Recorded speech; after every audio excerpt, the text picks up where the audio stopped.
오늘 우리에게 주신 하나님의 말씀은 느헤미야 9장 19절부터 22절까지 말씀입니다.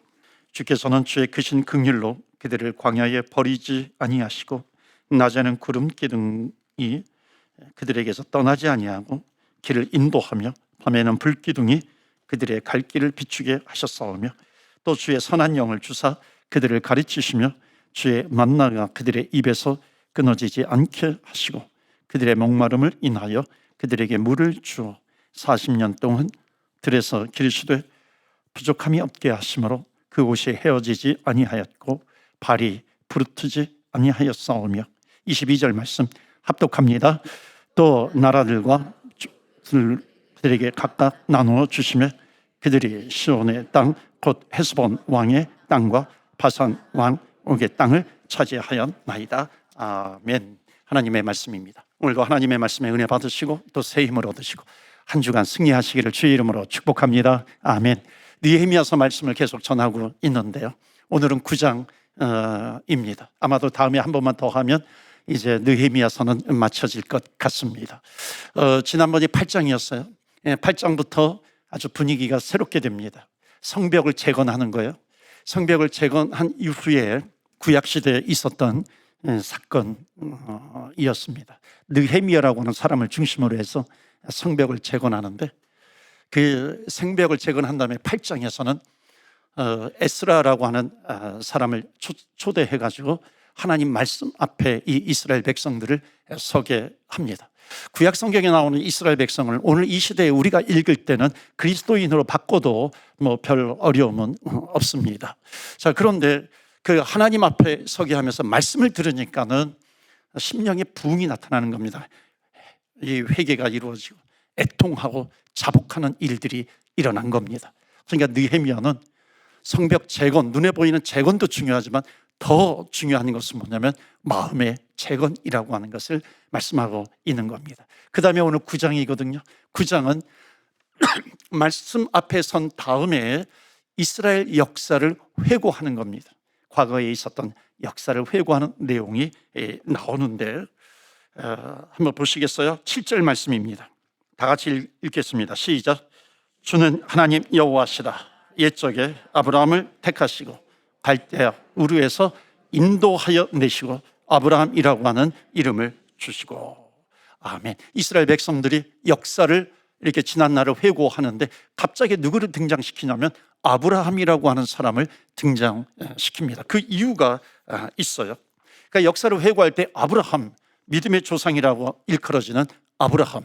그러니까 아브라함은 뭐 이슬람에서도 자기 조상이라고 얘기를 하고 있고요. 유대인들도 자기 조상이라고 얘기하고 오늘날 그리스도인들도 자기 조상이라고 얘기를 하는 겁니다. 자, 그런데 지금 구약시대의 역사를 회고하면서 아브라함을 등장시킵니다. 아브라함을 등장시키는 이유가 있어요. 여러분, 아브라함은 지금 어디에 있냐면은 갈대아 우르 땅에 있는 겁니다. 이방 땅에 있어요. 갈대아 우르 땅에 있는데 그 아버지의 직업이 우상을 만드는 데라였습니다. 데라가 우상을 만드는데 그 아버지의 목적은 뭐냐면 우상을 만들어 가지고 이것을 파는 겁니다. 그러면서 돈을 많이 버는 거죠. 그 아버지 데라가 아브라함에게, 아들 아브라함에게 무엇을 원했을까요? 그 소원이 뭐냐면 그 자기 아들 아브라함도 뭔가 돈을 많이, 이 세상에서 돈을 많이 벌어서 아주 잘 사는 아들이 되면 좋겠다라고 하는 그런 생각을 가졌던 것이죠. 그런데 하나님께서 그 아브라함을 그 갈대아 우르 땅에서 끄집어내신 거예요. 끄집어내셔서 가나안 땅으로 인도하셨다는 것은 뭐냐면은 거기에서 하나님을 바라보면서 살 수 있도록 인도해 주신 하나님이십니다. 그러니까 하나님께서 오늘 첫 번째 메시지로 이 이스라엘이 역사를 회고하면서 우리에게 원하시는 것이 있다는 겁니다. 그것이 뭐냐면 오늘 첫 번째 메시지예요. 다 같이 읽겠어요? 시작. 하나님은 우리를 불신의 자리에서 신앙의 자리로 인도하십니다. 믿으십니까? 아멘. 하나님은 우리를 인도하세요. 그런데 그건 unbelief, 그 믿음 없는 그 자리에서 from unbelief to faith, 신앙의 자리로 옮겨주시기를 원하시는 하나님 아버지의 인도하심이 있는 겁니다. 한 번은 전도 훈련을 하고요, 한 6명 전도 훈련을 하고 이제 과제로 그 이웃에게 또는 친구에게 또 만나는 사람에게 복음을 제시하는 그런 과제를 주었습니다. 한번 6명 중에 어떤 사람이 자기 친구에게 복음을 전한 거예요. 여러분, 친구에게, 가장 친한 친구에게 이 복음을 전하는 거 쉽지 않잖아요. 왜냐하면 좀 쑥스럽기도 하고, 너 갑자기 왜 안 하던 짓 하느냐 이런 얘기를 하기도 하고 그러거든요. 그런데 어느 친구가 자기 친구에게 복음을 전하고 와서 뭐라고 얘기하냐면, 목사님 이상한 일이 일어났어요. 내가 복음을 제시했는데 그 친구가 눈물을 뚝뚝 흘리는 거예요. 울고 있는 거예요. 그러면서 예수님을 믿겠다고 하는 겁니다. 여러분, 복음을 전하다 보면 주님의 마음을 깨달을 때가 있어요. 여러 번 전했는데 냉랭하게 반응하더니 어느 날은 주님이 당신을 사랑합니다, 이 한마디에 눈물을 펑펑 흘리는 겁니다. 실제로 그런 일이 있었어요. 한 권사님 한 분이 평생 처음으로 이제 복음을 전하는 겁니다. 사형리로 복음을 전하는데, 그럼 권사님이 되어서도 이게 복음을 한 번도 전하지 못한 분들도 간혹 계시잖아요. 근데 이분이 교회에 나오는 성도님에게 복음을 전한 거예요. 나온 지 얼마 안 된 분이죠. 그러니까 이 주차장 차 안에서 복음을 전하기 시작합니다.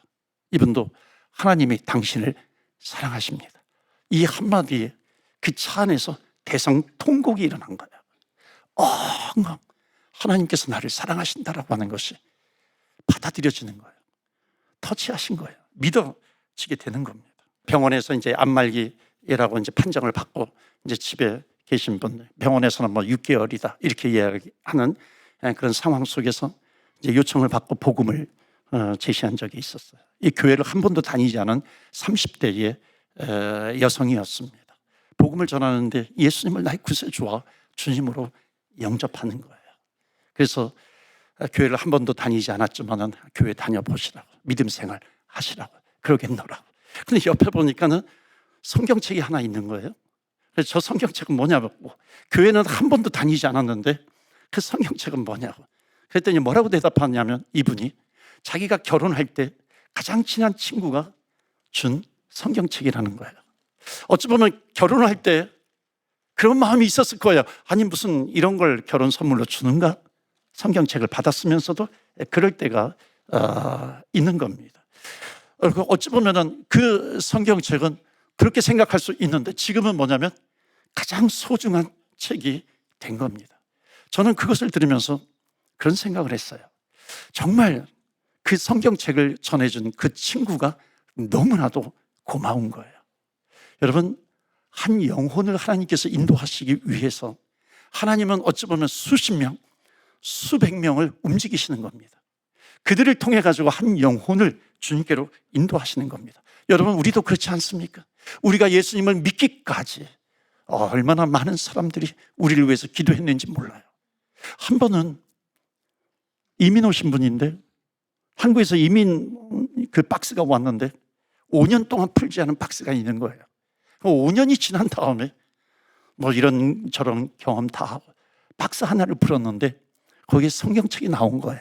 그 친구가 이민을 간다고 이 성경책을 전해준 겁니다. 그 성경책을 보는 순간에 교회 나가야 되겠다라고 하는 그런 생각이 들더라는 겁니다. 그러니까 하나님은 한 영혼을 주님께로 인도하시기 위해서, 불신앙의 자리에서 신앙의 자리로 인도하시기 위해서 많은 사람들을 움직이시는 하나님이시라는 겁니다. 그래서 여러분, 정말 이 이스라엘 백성들에게 느헤미야가 알기를 원하는 것이 있다는 겁니다. 그것은 뭐냐면, 역사를 회고하면서 아브라함을 인도하신 하나님께서 이 땅에 살고 있는 우리들도 하나님이 인도하신다라고 하는 것을 말씀하고 있습니다.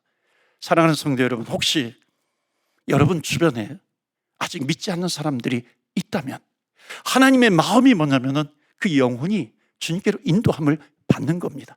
앞으로는 시대는 점점 진리가 사라지는 시대가 되어버려요.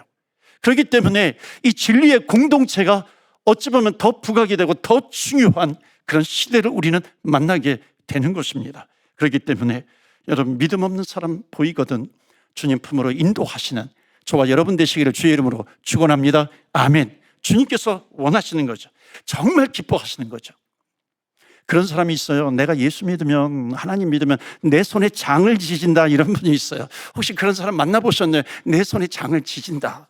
여러분, 그런 사람들은요 반드시 믿게 되는 줄로 믿습니다. 여러분, 격렬하게 저항하는 사람들은요 오히려 더 예수님을 믿으면 잘 믿게 되는 거예요. 그러니까 내 손에 장을 지져 내가 예수님을 믿으면 그런 사람들을 만나면 그냥 포기하는 것이 아니라 그런 말을 해주셔야 돼요.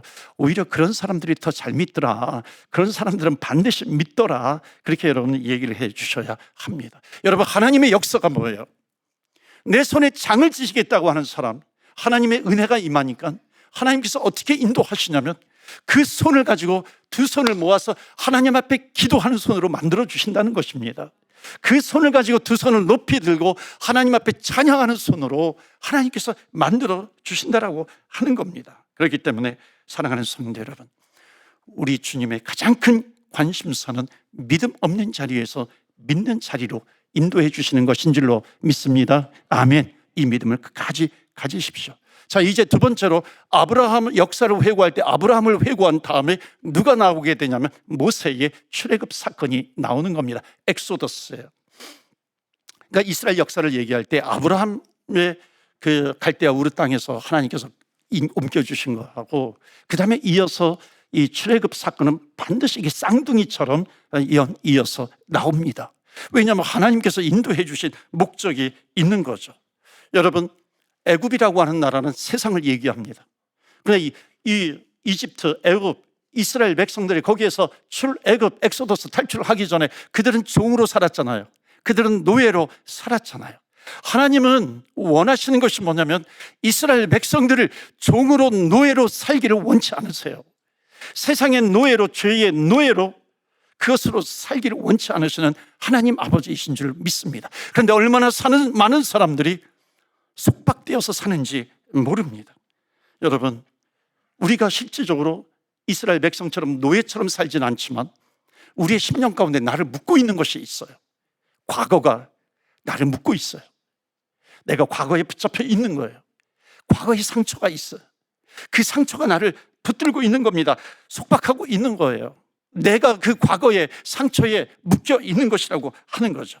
사랑하는 성도 여러분, 예수님을 나의 구세주와 주님으로 영접했어요.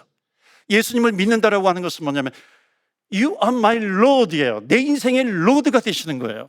내 인생의 주인이 되어주시는 하나님 아버지이십니다. 그렇다면 그 하나님 아버지가 내 인생의 주인이 되어주시는데 왜 나를 묶고 있는 것이 있느냐라고 하는 거예요.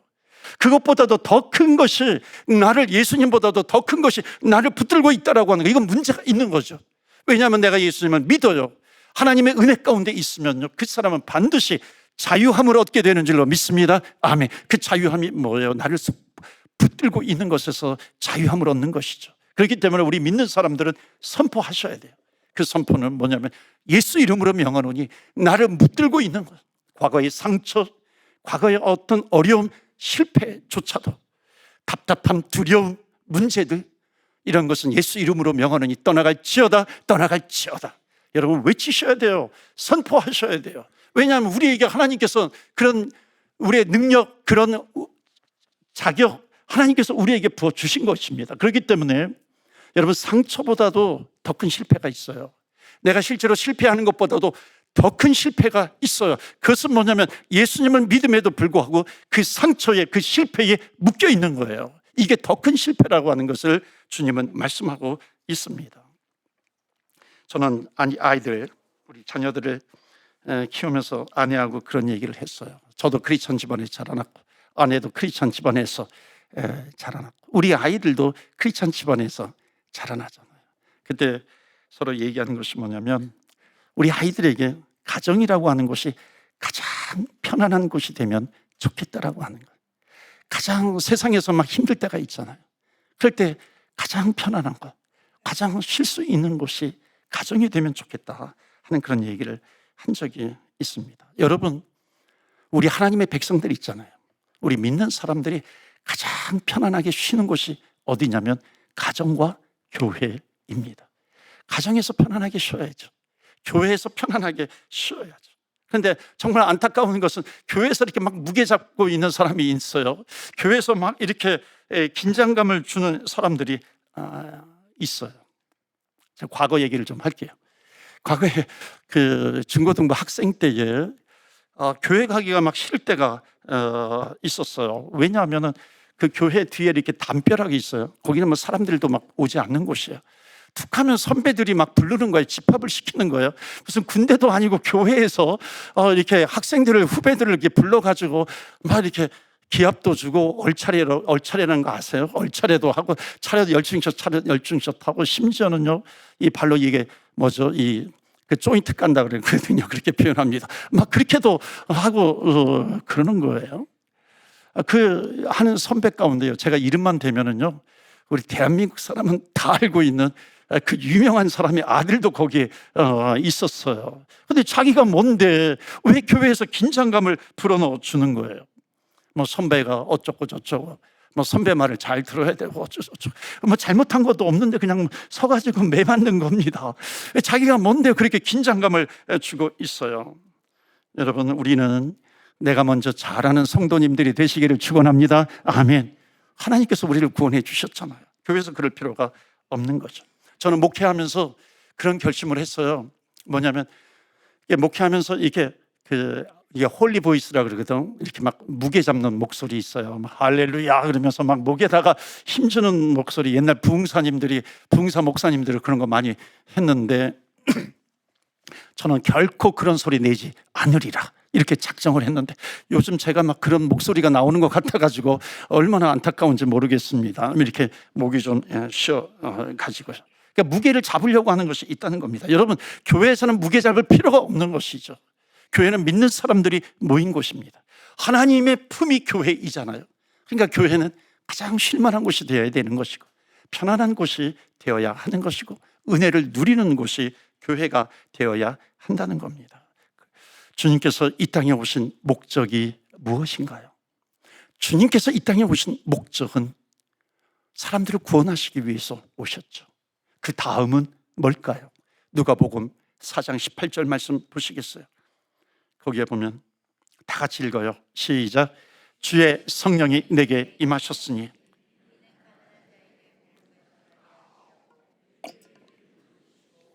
나를 보내사 전파하며 눌린 자를 자유롭게 하며. 아멘. 주님 오신 목적이 나옵니다. 첫 번째로는 우리를 구원하시기 위해서 오셨어요. 구원을 받았다면 그 다음은 뭐겠어요? 포로된 자에게 자유를 주시는 겁니다. 눌린 자에게 자유를 주시는 하나님 아버지입니다. 사랑하는 성도 여러분, 뭔가에 눌려 있지 않기를 주의 이름으로 축원합니다. 아멘. 과거의 상처, 여러분 실패, 이것에 눌려 있지 않는 저와 여러분이 되시기를 바랍니다. 그렇기 때문에 오늘 두 번째 우리에게 주시는 메시지입니다. 다 같이 읽겠어요? 시작. 하나님은 우리를 눌린 곳에서 자유한 곳으로 인도하십니다. 아멘. Pressure to freedom, 자유한 곳으로 우리를 인도해 주시는 줄 믿습니다. 여러분, 룻이라고 하는 여인이 있어요. 룻이라고 하는 여인이 있는데 시어머니를 따라서 유대 땅 베들레헴으로 갑니다. 이스라엘로 가는 거죠. 이스라엘 사람들은 이 룻이라고 하는 여인은 이방 여인, 모압 여인이었습니다. 그 당시에 이방인들을 이스라엘 사람들은 개로 여겼어요. 인간 취급을 하지 않았다는 거죠.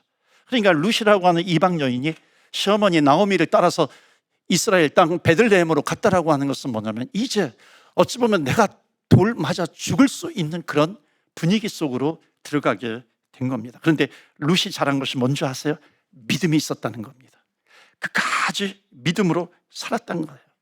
룻이라고 하는 이 여인은 이스라엘 땅에서 수많은 손가락질, 그 눈총을 받으면서 사는 것 절대 쉽지 않습니다. 그런데 끝까지 믿음을 가져요. 믿음을 가졌다라고 하는 것은 뭐냐면 자유함을 얻게 된 겁니다. 나를 억누르고 있는 것, 나를 손가락질하고 있는 것, 그런 상처, 거기에서 자유함을 얻는 것, 이것이 믿음 아니겠습니까? 하나님은 나를 사랑하신다라고 하는 것, 그것을 끝까지 붙들고 사랑하는 겁니다. 믿음으로 산 룻이 어떻게 됐냐면 결국 보아스와 결혼하고 다윗도 낳게 되고 후손 가운데 더 큰 것은 뭐냐면 예수 그리스도 메시아의 족보에 들어가는 여인이 되었다는 것입니다. 여러분, 하나님은요 이렇게 멋진 분이세요. 우리가 믿음으로 살면 하나님은 반드시 그 인생을 역전시키시는 하나님이신 줄 믿습니다. 아멘. 이런 하나님을 우리가 믿고 있는 거예요. 여러분 한번 질문을 드려볼 테니까 한번 대답해 보시겠어요? 이 룻이라고 하는 여인이 이제 이방 땅에 가가지고 끝까지 믿음을 가졌어요. 믿음을 가졌을 때에 이 백성들이 얼마나 많은 그 손가락질을 하고 있었을까요? 한편은 여러분 그 가늠하다가 현장에서 잡힌 여인이 있었잖아요. 그 여인이 사람들이 돌로 쳐서 죽이려고 할 때 그때는 율법적으로 그렇게 할 수 있었습니다. 그런데 예수님이 땅에다가 무엇을 쓰니까 돌을 던지려고 했던 그 사람들이 다 슬금슬금 그 자리를 떠나가 버립니다. 예수님께서도 뭐라고 말씀하시냐면 나도 너를 정죄하지 않겠다 말씀하십니다. 여러분 그 마을에서 이 현장에서 가늠하다 잡힌 여인은 마을 사람 수천 명이 자기를 손가락질 하는 겁니다. 자기를 업신여기는 그런 인생 속에서 살아가는 거예요. 그런데 자기에게 나도 너를 정죄하지 않겠다, 이런 목소리를 주님으로부터 처음 듣게 된 겁니다. 이 여인이 무슨 생각을 했을까요? 이분은 정말 나를 사랑하는 분이다. 여러분 자유함이라고 하는 것은 사랑 아래에서만 이루어지게 됩니다. 사랑이 없는 곳에 자유함이라고 하는 것은 그건 방종이 될 수 있는 것이고 참 자유가 아닌 것이죠. 예수님의 사랑을 받았던 이 여인은 진정한 자유함을 얻는 거죠. 한번 생각해 보시겠어요? 그 마을에 수천 명의 마을 사람들이 손가락질을 했을까요? 아니면 그 죄를 덮어주었을까요? 저는 계속해서 손가락질 했을 거라고 여겨져요. 근데 자유함은 뭐냐면 그 수많은 손가락질이 있다 할지라도요, 그런 눈총이 있다 할지라도 그 주 여호와 하나님께서, 예수님께서 나를 용서해 주셨다라고 하는 이 믿음, 주님께서 나를 사랑하신다라고 하는 믿음, 이 믿음을 가지고 살아가게 되는 것입니다. 사랑하는 성도 여러분, 이 룻이라고 하는 여인은요, 우리에게 진정한 자유가 무엇인지, 해방이라고 하는 것이 무엇인지 우리에게 말씀해 주는 분이 바로 하나님이시라고 하는 것을, 이분은 끝까지 그것을 붙들었다라고 하는 것을 말씀하고 있습니다. 우리 그 다음에 이어서 말씀을 좀 보도록 할게요. 느헤미야서 9장 16절입니다. 하나님께서 8장에 말씀을 주시고 이스라엘 역사를 회고합니다. 자, 16절 말씀 보시면 그럼에도 불구하고 이스라엘 백성들이 무엇을 얘기하냐면 그들과 우리 조상들이 교만하여 목을 굳게 하고 주의 명령을 듣지 아니하며, 주의 명령을 듣지 않아요. 그리고 하나님을 떠나는 일이 반복해서 이루어집니다. 그런데 그 이후에 계속해서 반복해서 나오는 내용이 뭐냐면 예수 그리스도의 하나님의 긍휼하심이에요. 하나님께서 우리를 긍휼히 여겨주시고 하나님께서 우리를 은혜로 대하셨다라고 하는 말씀이 계속해서 나옵니다. 여러분 한번 보시겠어요? 거기 17절 말씀 보시면 우리 다 같이 읽겠어요. 17절 시작.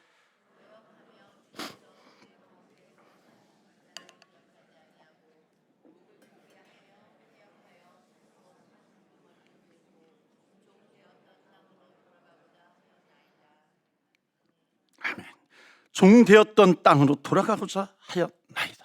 한 우두머리를 세워가지고 그 하나님께서 약속의 이 땅으로 인도해 주시면서 그 속박 억눌려 있던 그런 애굽 땅에서 자유함을 주셨는데 다시 그쪽으로 돌아가자라고 하는 겁니다. 자, 그 다음에 아주 기막힌 말씀이 나오는데 그게 뭐냐면 그러나 주께서는 용서하시는 하나님이시다라고 말씀합니다. You are forgiving God. 용서하시는 하나님. 그 다음에 나오는 것이 뭐냐면요, 은혜로우시며 긍휼히 여기시며, 은혜로우신 하나님, 긍휼히 여겨주시는 하나님, gracious, compassionate, 긍휼히 여겨주시는 하나님 아버지입니다. 여기 더디 노하시며, 영어 성경을 보면 slow to anger 이렇게 나와요. 더디 노하시며.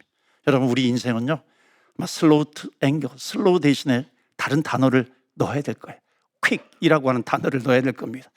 slow to anger가 아니라 quick 앞에 very를 넣어야 될 거예요. very도 한 10번 정도 넣어야 될 겁니다. very quick, 얼마나 빠르게 to anger, 분노하며 화를 냅니까? 그런데 인자가 풍부하심으로 그들을 버리지 아니하셨느니라 말씀하고 있습니다. 하나님은 우리를 버리지 아니하셨다라고 하는 것을 말씀하고 있습니다. 여러분, 이 사랑을 아시는가요? 그 다음 계속해서 나오는 것이 하나님은 우리를 긍휼히 여겨주시고, 하나님은 우리를 불쌍히 여겨주시고, 하나님은 우리를 사랑해 주시사, 우리가 때로는 하나님을 떠나지만은 하나님의 그 긍휼하심으로 말미암아 우리를 끝까지 붙잡아 주신다는 겁니다. 그 다음에 21절 말씀 보실까요? 21절 다 같이 읽겠어요. 시작. 40년 동안 들에서 기르시되 부족함이 없게 하심으로 그 옷이 헤어지지 아니하였고 발이 부르트지 아니하였기에. 아멘. 40년 동안 인도해 주시는 하나님 아버지, 그 역사를 회고하고 있습니다. 오늘 오신 분 가운데 한국을 떠나서 캐나다나 미국으로 오신 지 40년 이상 되신 분 계세요? 혹시 한번 손 좀 들어보실래요? 이브 때는 좀 있던데, 예, 여기도 몇 분 계시네요. 40년 동안 발도 부르트지 않게 하시고 옷도 헤어지지 않게 인도해 주시는 하나님. 그런데 여러분, 얼마나 외로우셨어요? 얼마나 힘드셨어요? 그런데 그런 가운데서도 하나님은 우리를 인도해 주신다라고 하는 것입니다. 인도해 주시는 하나님 아버지이신 줄로 믿습니다. 아멘. 이것은요, 누구에게 주시는 메시지냐면 이민자들에게 주시는 겁니다.